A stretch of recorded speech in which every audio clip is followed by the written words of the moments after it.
Tangan-tangan.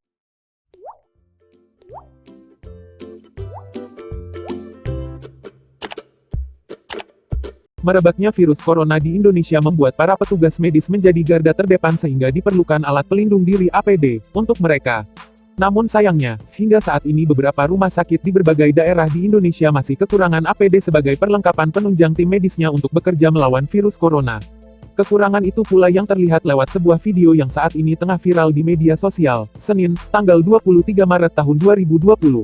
Dalam video itu, tampak beberapa petugas medis hanya mengenakan jas hujan dan lakban sebagai pengganti APD saat menangani pasien terduga corona.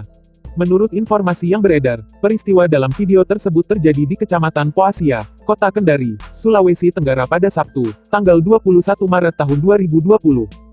Dalam video berdurasi 33 detik itu, terlihat 6 petugas medis sedang mengangkat pasien terduga suspek corona keluar dari sebuah rumah. Keenam petugas medis tersebut hanya mengenakan jas hujan yang dilakban di sekitar tangan dan kaki mereka, serta masker untuk menutup hidung dan mulut. Pakaian tersebut mereka kenakan lantaran diduga pihak rumah sakit di daerah tersebut kekurangan APD.